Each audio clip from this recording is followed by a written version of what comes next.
U.S. Hegemony and Its Perils, February 2023. Introduction. Since becoming the world's most powerful country after the two world wars and the Cold War, the United States has acted more boldly to interfere in the internal affairs of other countries, pursue, maintain and abuse hegemony, advance subversion and infiltration, and willfully wage wars, bringing harm to the international community. The United States has developed a hegemonic playbook to stage color revolutions, instigate regional disputes, and even directly launch wars, under the guise of promoting democracy, freedom and human rights. Clinging to the Cold War mentality, the United States has ramped up bloc politics and stoked conflict and confrontation. It has overstretched the concept of national security, abused export controls, and forced unilateral sanctions upon others. It has taken a selective approach to international law and rules, utilizing or discarding them as it sees fit, and has sought to impose rules that serve its own interests in the name of upholding a rules-based international order. This report, by presenting the relevant facts,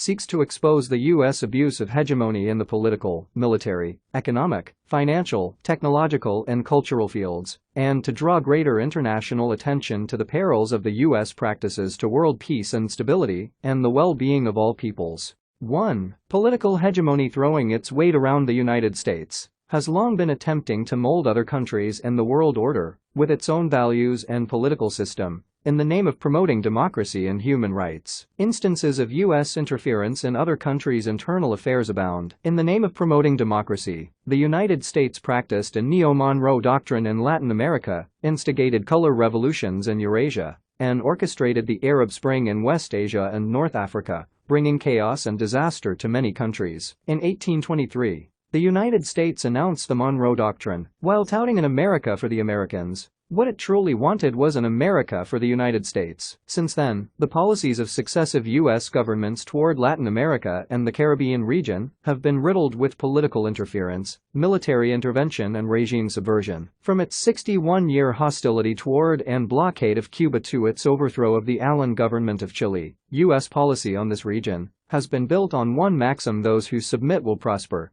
those who resist shall perish. The year 2003 marked the beginning of a succession of color revolutions: the Rose Revolution in Georgia, the Orange Revolution in Ukraine, and the Tulip Revolution in Kyrgyzstan. The U.S. Department of State openly admitted playing a central role in these regime changes. The United States also interfered in the internal affairs of the Philippines, ousting President Ferdinand Marcos Sr. in 1986 and President Joseph Estrada in 2001 through the so-called People Power revolutions. In January 2023, former U.S. Secretary of State Mike Pompeo released his new book, Never Give an Inch, Fighting for the America I Love. He revealed in it that the United States had plotted to intervene in Venezuela. The plan was to force the Maduro government to reach an agreement with the opposition, deprive Venezuela of its ability to sell oil and gold for foreign exchange, exert high pressure on its economy, and influence the 2018 presidential election. The U.S. exercises double standards on international rules, placing its self-interest first.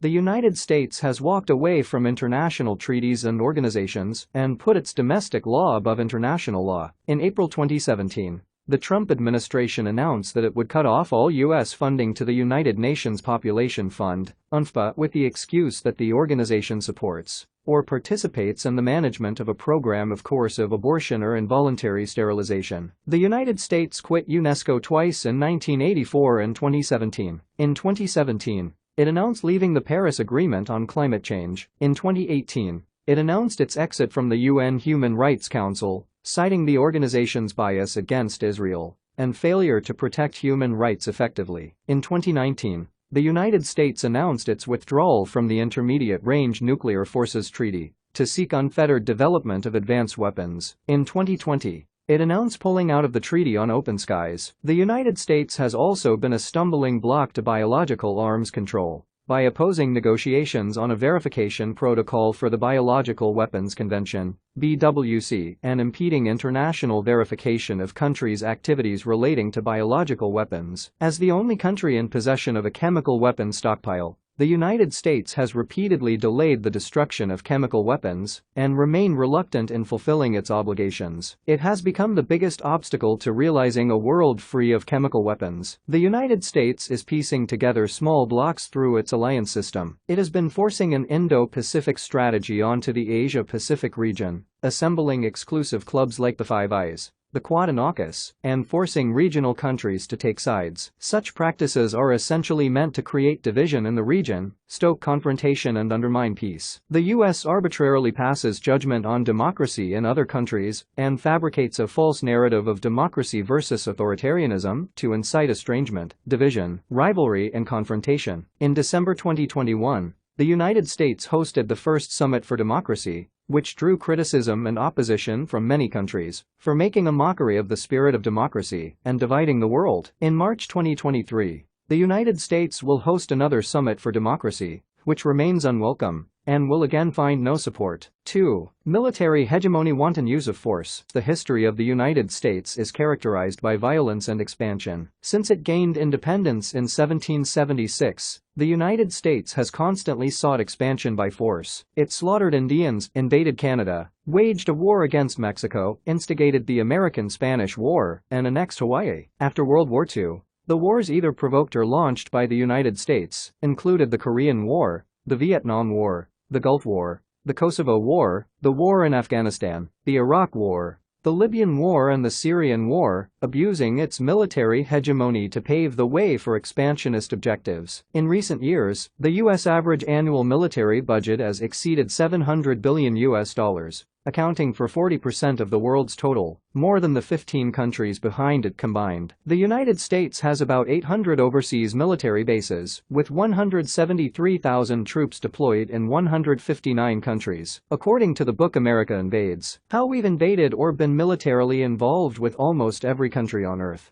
the United States has fought or been militarily involved with almost all the 190-odd countries recognized by the United Nations, with only 3 exceptions. The 3 countries were spared because the United States did not find them on the map. As former U.S. President Jimmy Carter put it, the United States is undoubtedly the most warlike nation in the history of the world, according to a Tufts University report introducing the Military Intervention Project, a new dataset on U.S. military interventions, 1776 to 2019. The United States undertook nearly 400 military interventions globally between those years, 34% of which were in Latin America and the Caribbean, 23% in East Asia and the Pacific, 14% in the Middle East and North Africa, and 13% in Europe. Currently, its military intervention in the Middle East and North Africa and Sub-Saharan Africa is on the rise. Alex Lowe, a South China Morning Post columnist, pointed out that the United States has rarely distinguished between diplomacy and war since its founding. It overthrew democratically elected governments in many developing countries in the 20th century and immediately replaced them with pro-American puppet regimes. Today, in Ukraine, Iraq, Afghanistan, Libya, Syria, Pakistan and Yemen,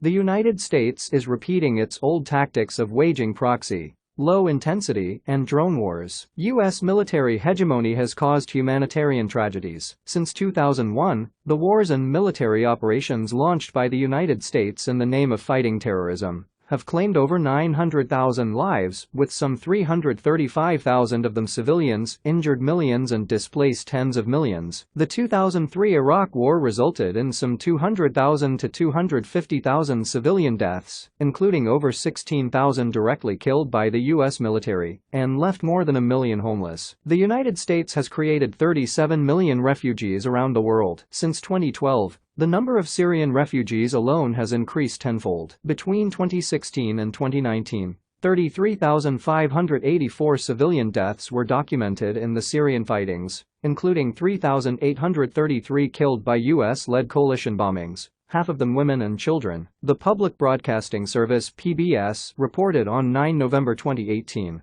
that the airstrikes launched by US forces on Raqqa alone killed 1,600 Syrian civilians. The 2 decades-long war in Afghanistan devastated the country. A total of 47,000 Afghan civilians and 66,000 to 69,000 Afghan soldiers and police officers, unrelated to the September 11 attacks, were killed in U.S. military operations, and more than 10 million people were displaced. The war in Afghanistan destroyed the foundation of economic development there and plunged the Afghan people into destitution. After the Kabul debacle in 2021, the United States announced that it would freeze some $9.5 billion in assets belonging to the Afghan Central Bank, a move considered as pure looting. In September 2022, Turkish Interior Minister Süleyman Soylu commented at a rally that the United States has waged a proxy war in Syria, turned Afghanistan into an opium field and heroin factory, thrown Pakistan into turmoil, and left Libya in incessant civil unrest. The United States does whatever it takes to rob and enslave the people of any country with underground resources. The United States has also adopted appalling methods in war. During the Korean War, the Vietnam War, the Gulf War, the Kosovo War, the war in Afghanistan and the Iraq War, the United States used massive quantities of chemical and biological weapons, as well as cluster bombs, fuel air bombs, graphite bombs and depleted uranium bombs, causing enormous damage on civilian facilities, countless civilian casualties and lasting environmental pollution. 3. Economic hegemony, looting and exploitation. After World War II, the United States led efforts to set up the Bretton Woods system, the International Monetary Fund and the World Bank, which, together with the Marshall Plan, formed the international monetary system, centered around the US dollar. In addition, the United States has also established institutional hegemony in the international economic and financial sector by manipulating the weighted voting systems, rules and arrangements of international organizations, including approval by 85% majority, and its domestic trade laws and regulations. By taking advantage of the dollar's status as the major international reserve currency, the United States is basically collecting seigniorage from around the world, and using its control over international organizations, it coerces other countries into serving America's political and economic strategy. The United States exploits the world's wealth with the help of seigniorage. It costs only about 17 cents to produce a $100 bill. But other countries had to pony up $100 of actual goods in order to obtain one. It was pointed out more than half a century ago that the United States enjoyed exorbitant privilege and deficit without tiers created by its dollar, and used the worthless paper note to plunder the resources and factories of other nations. The hegemony of US dollar is the main source of instability and uncertainty in the world economy. During the COVID-19 pandemic, the United States abused its global financial hegemony and injected trillions of dollars into the global market, leaving other countries, especially emerging economies, to pay the price. In 2022, the Fed ended its ultra-easy monetary policy and turned to aggressive interest rate hike, causing turmoil in the international financial market and substantial depreciation of other currencies such as the euro, many of which dropped to a 20-year low. As a result, a large number of developing countries were challenged by high inflation, currency depreciation and capital outflows. This was exactly what Nixon's Secretary of the Treasury John Connally once remarked,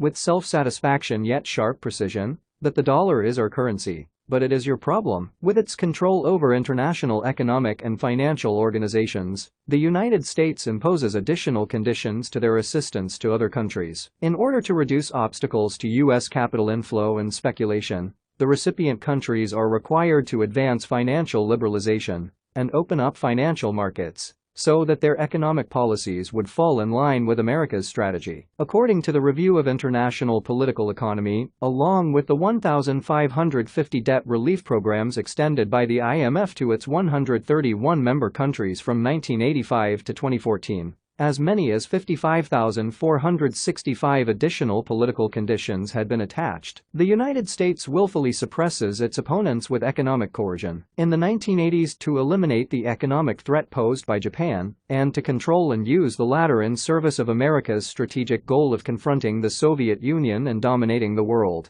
the United States leveraged its hegemonic financial power against Japan and concluded the Plaza Accord. As a result, yen was pushed up, and Japan was pressed to open up its financial market and reform its financial system. The Plaza Accord dealt a heavy blow to the growth momentum of the Japanese economy, leaving Japan to what was later called 3 lost decades. America's economic and financial hegemony has become a geopolitical weapon, doubling down on unilateral sanctions and long-arm jurisdiction. The United States has enacted such domestic laws as the International Emergency Economic Powers Act, the Global Magnitsky Human Rights Accountability Act, and the Countering America's Adversaries Through Sanctions Act, and introduced a series of executive orders to sanction specific countries, organizations or individuals. Statistics show that U.S. sanctions against foreign entities increased by 933% from 2000 to 2021. The Trump administration alone has imposed more than 3,900 sanctions, which means 3 sanctions per day. So far, the United States has imposed economic sanctions on nearly 40 countries across the world, including Cuba, China, Russia, the DPRK, Iran and Venezuela, affecting nearly half of the world's population. The United States of America has turned itself into the United States of sanctions, and long-arm jurisdiction has been reduced to nothing but a tool for the United States to use its means of state power to suppress economic competitors and interfere in normal international business. This is a serious departure from the principles of liberal market economy that the United States has long boasted. 4. Technological hegemony, monopoly and suppression. The United States seeks to deter other countries' scientific, technological and economic development by wielding monopoly power, suppression measures and technology restrictions in high-tech fields. The United States monopolizes intellectual property in the name of protection, taking advantage of the weak position of other countries, especially developing ones, on intellectual property rights and the institutional vacancy in relevant fields. The United States reaps excessive profits through monopoly. In 1994, the United States pushed forward the Agreement on Trade-Related Aspects of Intellectual Property Rights, TRIPS, forcing the Americanized process and standards in intellectual property protection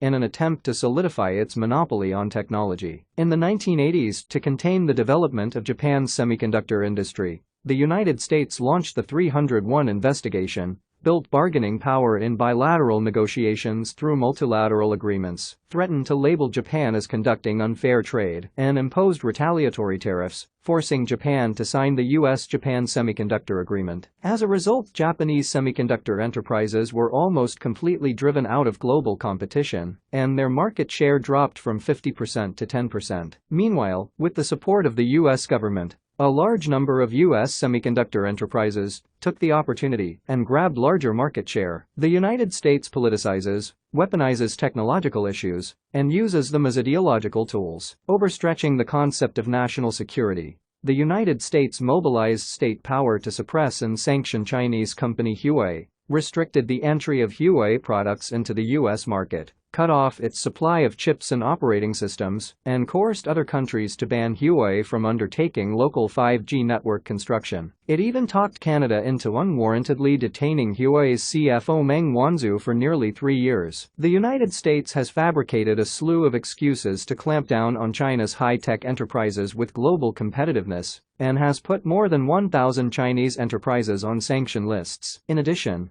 the United States has also imposed controls on biotechnology, artificial intelligence and other high-end technologies, reinforced export restrictions, tightened investment screening, suppressed Chinese social media apps such as TikTok and WeChat, and lobbied the Netherlands and Japan to restrict exports of chips and related equipment or technology to China. The United States has also practiced double standards in its policy on China-related technological professionals to sideline and suppress Chinese researchers. Since June 2018, visa validity has been shortened for Chinese students majoring in certain high-tech related disciplines. Repeated cases have occurred where Chinese scholars and students going to the United States for exchange programs and study were unjustifiably denied and harassed, and large-scale investigation on Chinese scholars working in the United States was carried out. The United States solidifies its technological monopoly in the name of protecting democracy. By building small blocks on technology such as the CHIPS Alliance and Clean Network, the United States has put democracy and human rights labels on high technology and turned technological issues into political and ideological issues, so as to fabricate excuses for its technological blockade against other countries. In May 2019,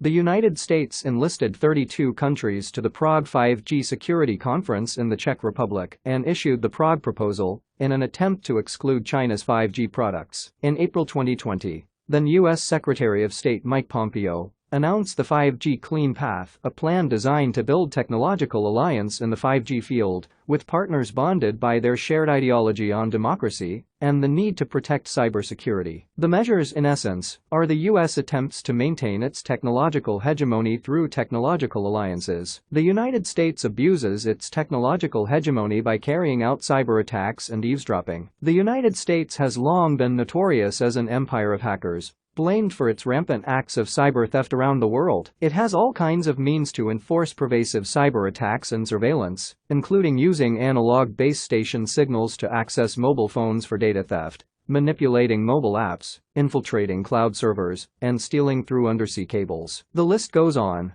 U.S. surveillance is indiscriminate. All can be targets of its surveillance, be they rivals or allies, even leaders of allied countries, such as former German Chancellor Angela Merkel and several French presidents. Cyber surveillance and attacks launched by the United States such as PRISM, Dirtbox, Irritant Horn and Telescreen Operation are all proof that the United States is closely monitoring its allies and partners. Such eavesdropping on allies and partners has already caused worldwide outrage. Julian Assange, the founder of WikiLeaks, a website that has exposed U.S. surveillance programs, said that, "Do not expect a global surveillance superpower to act with honor or respect. There is only one rule. There are no rules." 5. Cultural hegemony spreading false narratives. The global expansion of American culture is an important part of its external strategy. The United States has often used cultural tools to strengthen and maintain its hegemony in the world. The United States embeds American values in its products such as movies. American values and lifestyle are a tied product to its movies and TV shows, publications, media content, and programs by the government-funded non-profit cultural institutions. It thus shapes a cultural and public opinion space in which American culture reigns and maintains cultural hegemony. In his article The Americanization of the World, John Yema, an American scholar, exposed the real weapons in U.S. cultural expansion: the Hollywood, the image design factories on Madison Avenue,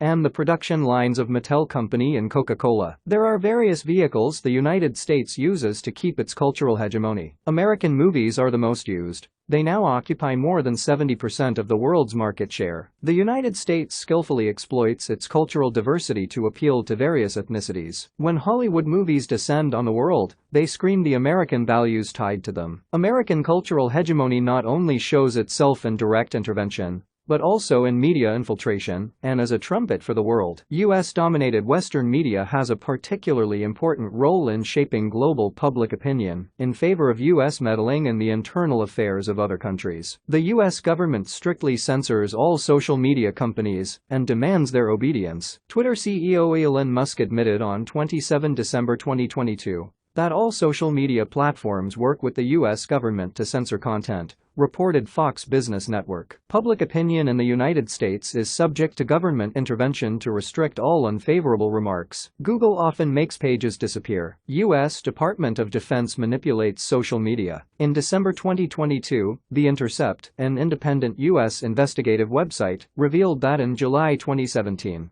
U.S. Central Command official Nathaniel Collar instructed Twitter's public policy team to augment the presence of 52 Arabic language accounts on a list he sent, 6 of which were to be given priority. One of the 6 was dedicated to justifying U.S. drone attacks in Yemen, such as by claiming that the attacks were precise and killed only terrorists, not civilians. Following Collar's directive, Twitter put those Arabic language accounts on a white list to amplify certain messages. The United States practices double standards on the freedom of the press. It brutally suppresses and silences media of other countries by various means. The United States and Europe bar mainstream Russian media, such as Russia Today and the Sputnik, from their countries. Platforms such as Twitter, Facebook and YouTube openly restrict official accounts of Russia. Netflix, Apple and Google have removed Russian channels and applications from their services and app stores. Unprecedented draconian censorship is imposed on Russia-related contents. The United States abuses its cultural hegemony to instigate peaceful evolution in socialist countries. It sets up news media and cultural outfits targeting socialist countries. It pours staggering amounts of public funds into radio and TV networks to support their ideological infiltration. And these mouthpieces bombard socialist countries in dozens of languages with inflammatory propaganda day and night. The United States uses misinformation as a spear to attack other countries and has built an industrial chain around it. There are groups and individuals making up stories and peddling them worldwide to mislead public opinion, with the support of nearly limitless financial resources. Conclusion: while a just cause wins its champion-wide support, an unjust one condemns its pursuer to be an outcast. The hegemonic, domineering, and bullying practices of using strength to intimidate the weak, taking from others by force and subterfuge, and playing zero-sum games are exerting grave harm. The historical trends of peace, development, cooperation, and mutual benefit are unstoppable. The United States has been overriding truth with its power and trampling justice to serve self-interest. These unilateral, egoistic, and regressive hegemonic hegemonic practices have drawn growing, intense criticism and opposition from the international community. Countries need to respect each other and treat each other as equals. Big countries should behave in a manner befitting their status and take the lead in pursuing a new model of state-to-state relations featuring dialogue and partnership, not confrontation or alliance. China opposes all forms of hegemonism and power politics and rejects interference in other countries' internal affairs. The United States must conduct serious soul-searching. It must critically examine what it has done, let go of its arrogance and prejudice, and quit its hegemonic, domineering and bullying practices.